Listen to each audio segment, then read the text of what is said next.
When you look at the entertainment landscape today, it can seem impossible to imagine a time when Walt Disney Studios didn't seem to own and control nearly everything you can lay your eyes on. But there was a time when the House of Mouse was falling apart, and a time when one ambitious animator with dreams of his own created a rival that not only competed against Disney, but started beating them at their own game. It was a time when the studio that first gave life to feature-length animated films almost gave it up. A time when a darker edge to children's entertainment was crystallized in one studio's alternative output. It was the time of the Disney-Don Bluth War.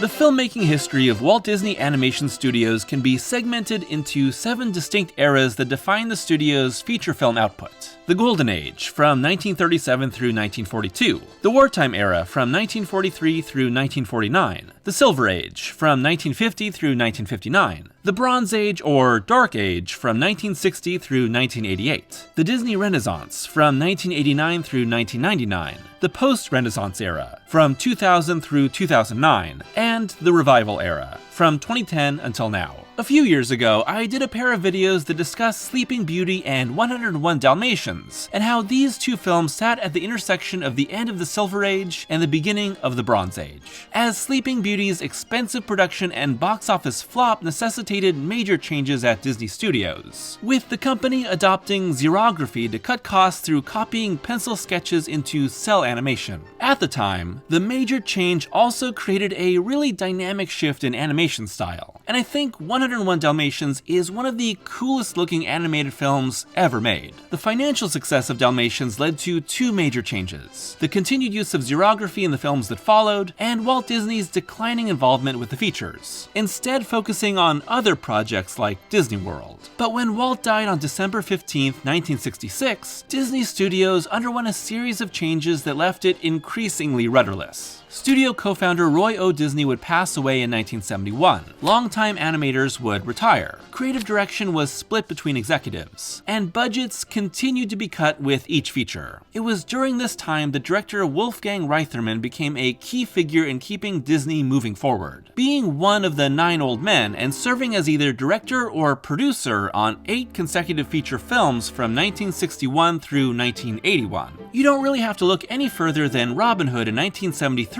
to see how Disney was cutting as many corners as possible to keep their film production going. And don't get me wrong, I love Robin Hood. It's one of my favorite Disney movies. But the film reuses tons of animation from other movies, tracing over past work instead of creating brand new images, and doesn't bother to clean up much of its animation. Like a lot of the other films made by Disney at the time, these are safe choices, with the studio refusing to take chances when its animated pictures stop making big money. Smaller budgets, less inventive work, smaller box offices, and less focus from Disney on its animation wing meant that the Bronze Age was truly the Dark Age of Disney animation. But it wasn't due to a lack of passion from the new wave of animators that gave life to Disney. And it was during this time that a young Don Bluth arrived at Walt Disney Animation Studios, ready to carry the torch for the company that inspired him. But the story of Bluth at Disney would be far different than he ever expected.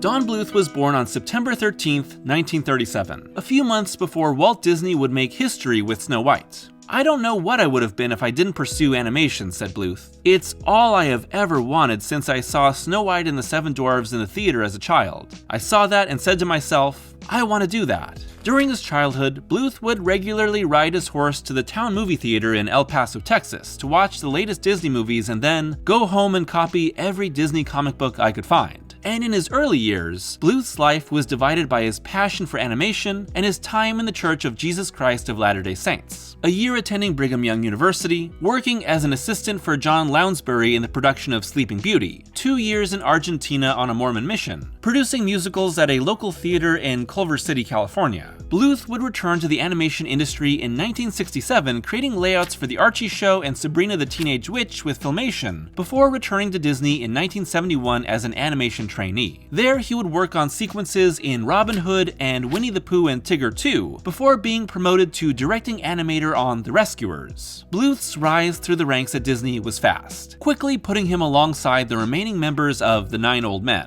The animators animators who are with Disney since the beginning, helping to shape the studio's output and becoming legends before retiring one by one in the 70s and 80s. Bluth, alongside several other contemporaries, was the new generation, shepherding Disney Animation as the company continued to struggle with lesser profits and less support by the growing company. As time went by, the films that Disney depended on to establish themselves and influence pop culture were fading further and further into the past. Decades removed from classics like Snow White, Sleeping Beauty, Lady and the Tramp, and 101 Dalmatians, what did Disney really have to remain relevant? And remember, there was no home video at this time. Kids could only see these classics in a theatrical re-release or a TV airing. The icons and images that gave a place like Disneyland meaning were becoming irrelevant to the younger generation that gave the company life. But Disney wasn't interested in creating new animated icons. The company only produced 3 animated features in the 70s: Robin Hood, Winnie the Pooh, and The Rescuers. That's crazy! Disney had 4 animated movies just come out in 2021 alone. Clearly, the Disney of the 70s was a different beast, and instead began to focus on big-budget live-action movies, with The Black Hole in 1979 being their big play at Star Wars success. It didn't work out. Meanwhile, Don Bluth was growing dissatisfied with the company, serving as director on the animated sequences of Pete's Dragon in 1977 and on the 1978 short The Small One before quitting during the production of The Fox and the Hound in 1979 over disagreements about creative control and animation training practices. As I continued to work at Disney, I started to see the things that had made me so impressed disappear from the screen, said Bluth. They were little things, like the water effects and shadows, and more than anything, the psychological effect that goes with characters that are really far out there and scary. I kept watching those diminish. In particular, Bluth and fellow animator Gary Goldman butted heads with Reitherman. We noticed that corporately, and Reitherman was really hooked into the corporate, he began to cut corners. Everyone began to say the words, "That's too expensive. We can't do that nowadays." Reitherman obliged. We questioned that. Is it true?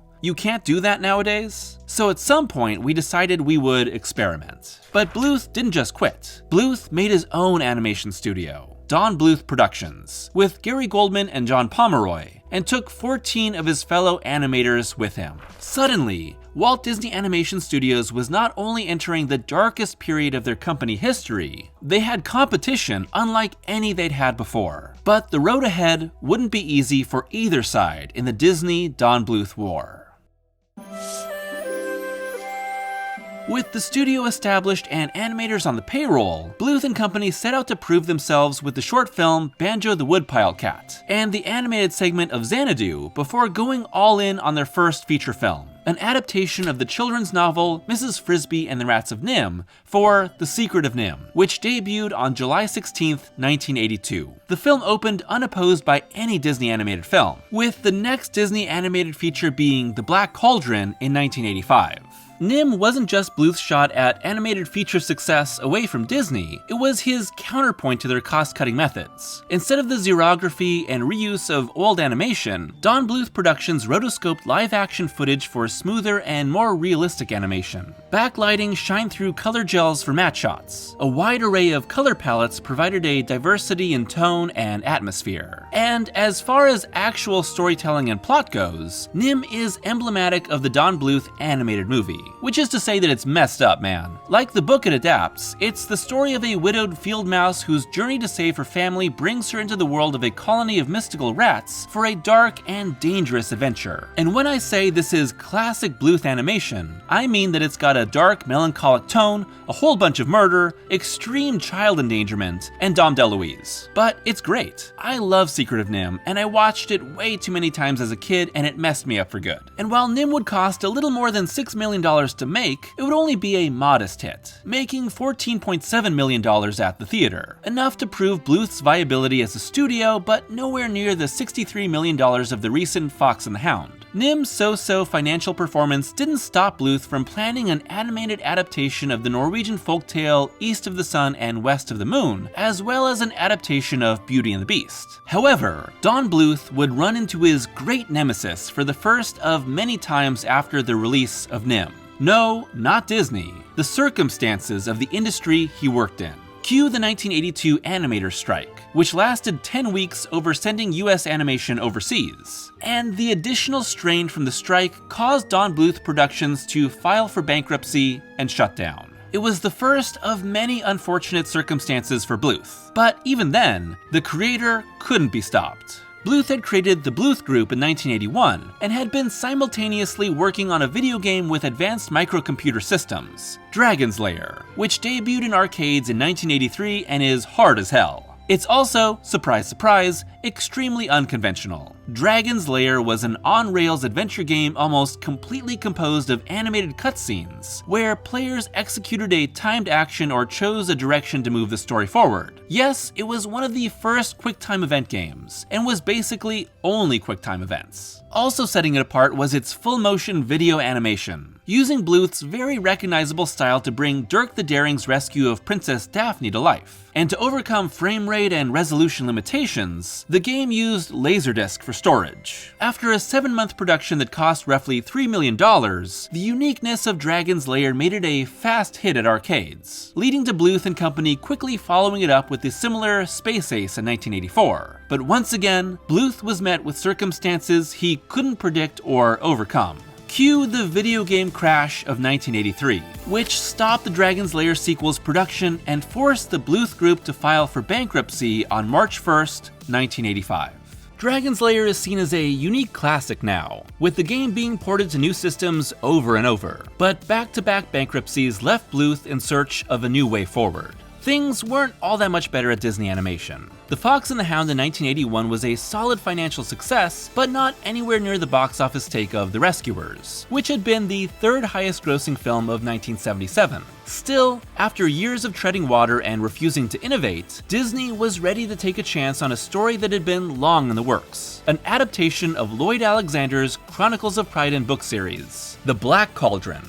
And The Black Cauldron almost killed Disney Animation. The studio had acquired the book rights in 1973 and began production in 1980, but the film wouldn't come out until July 4th, 1985. In that time, many different writers and artists attempted to adapt the story. Art concepts were created and thrown out. Animator John Musker was hired as director and then replaced by a larger team who were then also replaced. The story was reworked again and again with new animators and producers coming on and then leaving over creative differences. All the while, the ambition of the film grew and grew, becoming the first Disney animated film recorded in Dolby Stereo, the first to use CGI in animation, and was produced with Super Technorama 70 film to recapture the ultra-widescreen glory days of Sleeping Beauty. But when the film was set for release, audience test screenings convinced Disney that the film, and especially the climax, were way too scary for children. The span of time from Black Cauldron's purchase to premiere also saw massive behind-the-scenes changes at Disney. Ron Miller, Walt's son-in-law, became president and CEO of Walt Disney Productions and created the Walt Disney Pictures banner for animated features, only for Roy E. Disney, Walt's nephew and member of the board of directors, to resign and launch the Save Disney campaign and near-hostile takeover, which resulted in Miller's firing, with Roy bringing in Michael Eisner as CEO and Frank Wells as president. The strange decades of nepotism at Disney had finally resulted in a massive regime change. But one thing hadn't changed. Animation, the thing that built Disney, was no longer a true factor in their success. Live-action movies, television, theme parks, the expanding empire of Disney had traded its animated classics for a finger in every pie.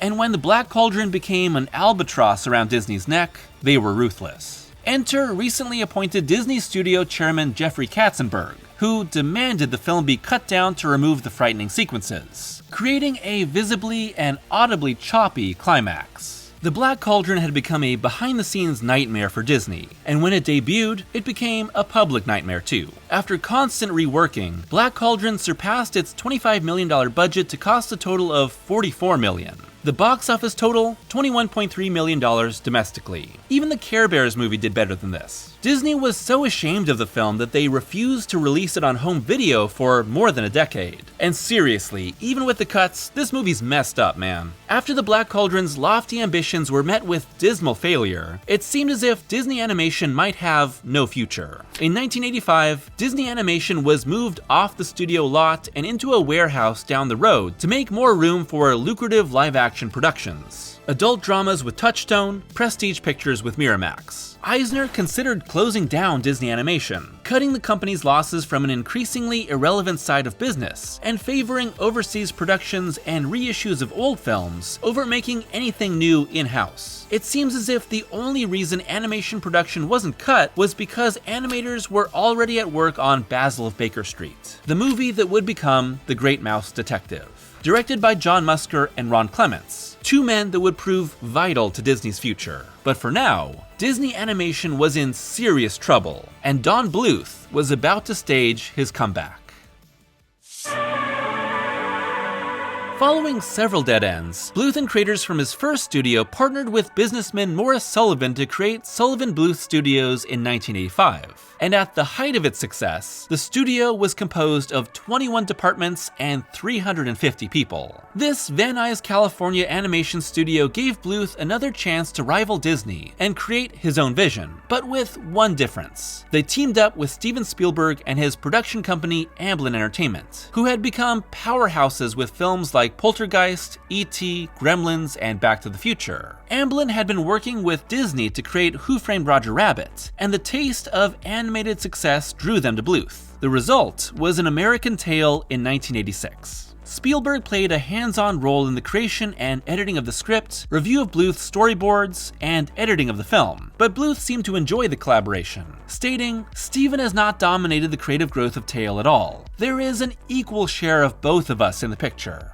Still, production had its share of problems, mostly stemming from the process taking longer than anticipated and causing ongoing clashes with Amblin production heads, who were both heavily involved and inexperienced with the animation process. To get the movie made, the animation crew agreed to freeze their salaries, cutting costs for the sake of production. Plus, Sullivan Bluth was a non-union company, causing clashes with animation unions that led to Bluth relocating the studio to Ireland afterward. Bluth said it gave the Irish animation community a big chance at growth, but it also dodged legitimate US animation unions. And in its story of mice who emigrate to New York as a clear allegory of the Jewish emigration experience, An American Tail is part Spielberg family history, part Secret of Nimh, and part The Rescuers. And guess what? This movie is messed up, man. Anti-Semitic hate crimes, child endangerment, intergenerational family trauma, plans to eat an entire people group, Dom DeLuise. Still, American Tail was a major success, making $84 million on its $9 million budget, and marking Bluth's first true triumph over Disney, making way more than Black Cauldron, being super profitable, and becoming the highest grossing non-Disney animated movie at the time. Not only that, but Disney's own mouse cartoon of 1986, The Great Mouse Detective, only made $38.7 million on its $14 million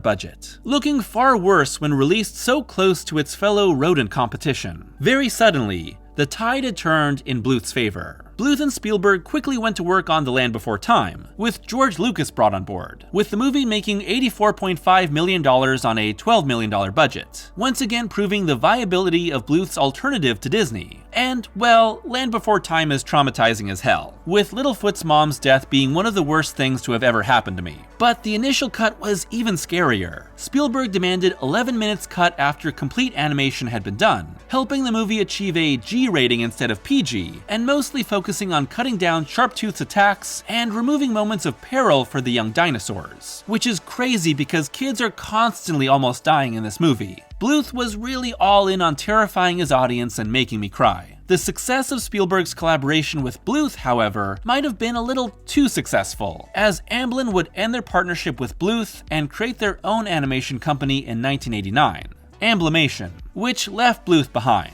But while Amblimation would only make 3 movies, The Way Lighter, An American Tail, Fievel Goes West, the weird and messed up We're Back, and the forgettable Balto, they represented the growing diversity of US animation, which had been spearheaded by Bluth. But times were once again changing at the chaotic Disney. The studio decided to bulk up their animation staff to make new films faster instead of the typical 2 to 4 years. Bluth was faster, audiences were bigger, and the box offices could be higher than ever. Times were about to change once again, and Disney's rise would be balanced by Bluth's fall.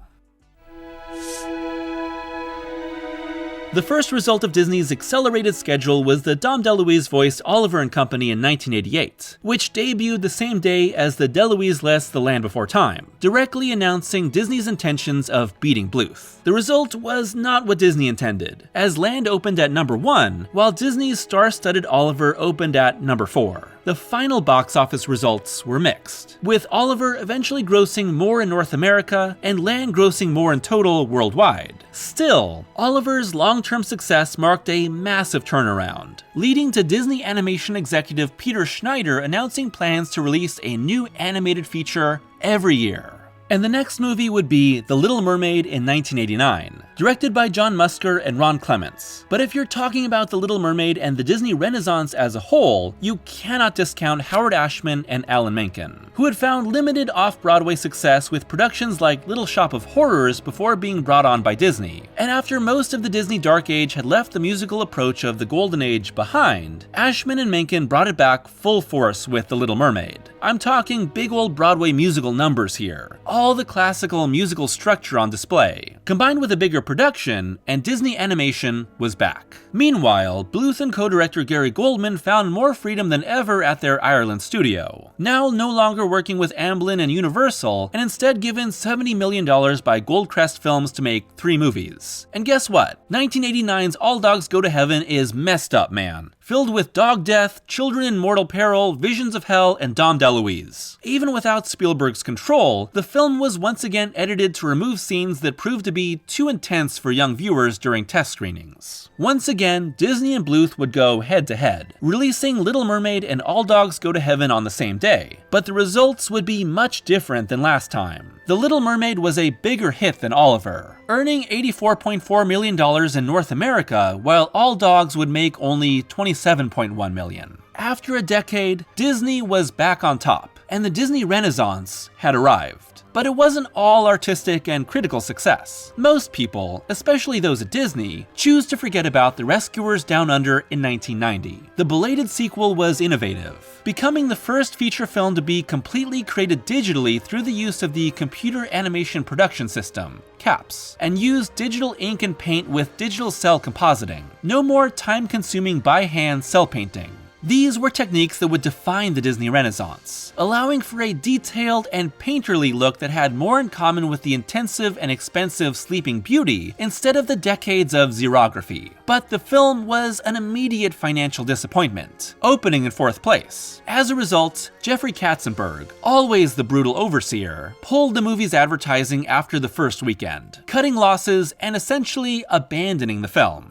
But the animation train was already rolling, and with Beauty and the Beast released in 1991 to massive financial and critical success, including becoming the first ever animated film to be nominated for the Academy Award for Best Picture, the Disney Renaissance was here to stay. But the 90s were rough for Bluth and Company. Bluth would co-direct 6 more feature animated movies with Gary Goldman. Each of these offered an alternative to the Disney juggernaut at the time, but after a few years of outdoing his old place of work, Bluth was no longer able to beat Disney at the box office. In fact, Disney began deliberately counter-programming Bluth at the movie theater to undermine the performance of his movies. Rockadoodle in 1991 made less than its $18 million budget, while Beauty and the Beast exploded, forcing Bluth's studio into liquidation to compensate. Thumbelina in 1994 could only be completed after Don Bluth Entertainment filed for bankruptcy, thanks to funding from John Borman and Media Assets, with distribution from Warner Brothers. But while it did slightly better than Rockadoodle, its even higher budget made it a massive bomb. Meanwhile, The Lion King was doing Lion King business. A Troll in Central Park, also in 1994, was dumped in theaters with no promotion, for a total of $71,368. I'm pretty sure some YouTubers make more than that in a month. Even when All Dogs Go to Heaven 2 was released, which Bluth had nothing to do with, Disney re-released Oliver and Company to mess with it. And The Pebble and the Penguin in 1995 made a total of $3.9 million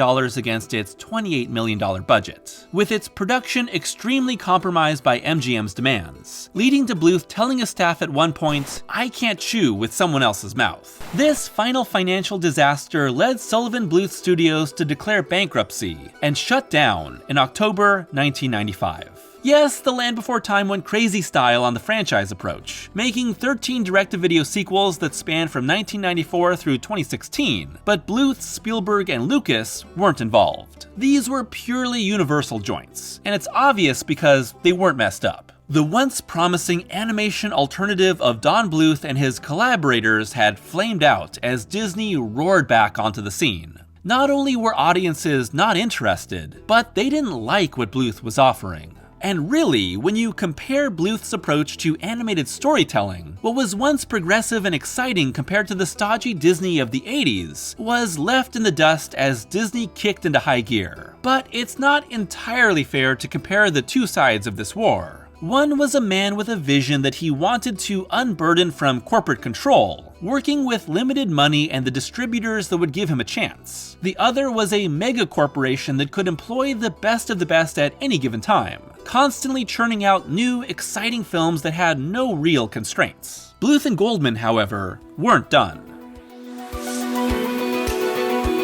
Now without a studio, the duo were hired by the brand new Fox Animation Studios and created Anastasia in 1997. And I know what you're thinking, how did things go wrong this time? Well, they didn't. Anastasia was a big hit, grossing $140 million against its $53 million budget. Expensive Disney-style musical numbers, recognizable stars lending their voices. This was a big turnaround from the past several Bluth productions. I mean, yeah, there was still a bunch of murder, child peril, and deals with Satan, but people really liked it. Disney, however, wouldn't let the competition stand, re-releasing The Little Mermaid a week before Anastasia premiered to screw with its box office, releasing Flubber the week after, and banning Anastasia TV ads from airing on The Wonderful World of Disney. Still, Anastasia did really well for a children's movie about someone whose whole family was murdered when she was little. With Bluth experiencing his first financially successful film in nearly a decade, Fox Animation and the director went full speed ahead on another project, and okay, here's where things go bad again. Aw yeah, it's Titan AE time. With few options, Bluth and Goldman took a long-in-development sci-fi story that was originally meant to be live action, and to stay cutting edge, the film had hand-drawn characters animated against complete CGI backgrounds. Innovative for the time and expensive too. But during production, more than 300 employees were laid off. Executive in charge of animation Bill Mechanic was released, and the film was heavily outsourced to several independent companies to make its release date, including a young Blue Sky Studios. The result was at least $75 million to complete production and poor promotion from Fox, who was already pulling away from traditional animation. In the end, Titan AE only made $36 million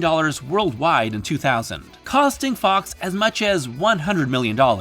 And yes, it was messed up. Yes, it was dark. And yes, I saw it in theaters and thought it ruled. I even had the soundtrack on CD. This final box office disaster closed down Fox Animation and was the official end to Don Bluth's career. After decades in the business with as many dizzying highs as terrifying lows, Don Bluth was done at the age of 63, unable to complete his hopes of making several more animated films, including an adaptation of The Hitchhiker's Guide to the Galaxy. But things over at Disney had similarly worsened. The release of Tarzan in 1999 marked the end of the Disney Renaissance, and afterward, Walt Disney Animation Studios would struggle to find stability with audiences and critics alike. Atlantis: The Lost Empire in 2001 and Treasure Planet in 2002 are more similar to Bluth's Titan AE than Disney would like to admit, both in their attempts to mix hand-drawn animation with CGI and their poor box office takes. Even without a major animated competitor, Disney would struggle throughout the 2000s, wrung dry by CEO Michael Eisner's finances-focused turn-and-burn approach to the content machine. But the straight-to-video death of the Disney Renaissance is a topic for another time. Because even with back-to-back-to-back-to-back box office disasters, Disney could soldier on, backed by a hyper-profitable, ever-expanding mega-corporation that would always make money somewhere, biding time until the animation department worked itself out again. Decades later, and Disney, obviously, has only become more and more successful. And while Bluth was officially retired, he never stopped pursuing his passions. Dragon's Lair 3D with Ubisoft in 2002, quite a few animation books that reflected his experiences, the announcement of a Dragon's Lair film with Ryan Reynolds, and the launch of a new Don Bluth Studios in 2020, which will mostly use YouTube for distribution. And in the strangest development, Disney's constant expansion and purchase of Fox has made it the owner of several Bluth movies, with Anastasia now on Disney+. So I guess Anastasia is a Disney princess, even if the company would never admit it. In looking back on the Disney-Don Bluth War, I see a strange time in the history of animation where kids' films were allowed to be weirder, scarier, and sadder. Not always for the best, but distinct within the larger bent toward Disney homogenization. Don Bluth's films have a certain melancholy to them that's as easily identifiable as their art style. So many of these movies have a heaviness to their world. Their characters live in desperation. Lives are lost and aren't magically walked back later in the story. Death hangs over everything and must be accepted in order to move forward. The world is a harsh place, and so often the color palettes and designs of these movies reflect that truth. What we in the animation world are doing is presenting symbols that are reflective of real life, said Bluth. If you show the dark moments, then the triumphant moments have more power. And if animators don't understand that, I don't think they're animating. What they're doing is drawing. When Bluth's characters finally overcome their dangerous challenges, the world brightens. But only then. Like Littlefoot seeing his mother's spirit in the clouds before finally finding the Great Valley in the breaking light. Not all of Bluth's movies work, and his strongest came in the 80s, but they are as unique and unforgettable as any of Disney's work. And that shade of darkness, that sense of danger that was emblematic of so much of children's entertainment in the 80s, has something that is often lacking in big corporate output. True unpredictability. And with that comes a story that doesn't treat kids like idiots. You go to another culture like Japan or South America, and the adults appreciate comic art and animation art as an art form, said Bluth. We in America, for some reason, cannot get that. We've got it so categorized into the nursery that even the kids know it. So when they get to their adolescent years, they say, "Get me away from animation. I don't want to go anywhere near it, because that means I'm still a little kid." As an adult looking back at my childhood, I realized that I watched Secret of Nimh and An American Tail just as much as Aladdin or Robin Hood. And while I didn't know what was happening behind the scenes, I knew there was something distinctly different about Bluth's films, which would scare me, unsettle me, but always bring me back again. Maybe that's lost on kids younger than me, but for a time, it changed animation. Looking back at his career, Bluth said, "Striving to achieve any degree of perfection of any of the arts requires constant diligence to remain on top of the game. There is a law in the universe that I believe most assuredly. The law says you'll either get better at what you do or worse. You cannot remain still." For a little while, Don Bluth was at the top, but no one beats the mouse forever.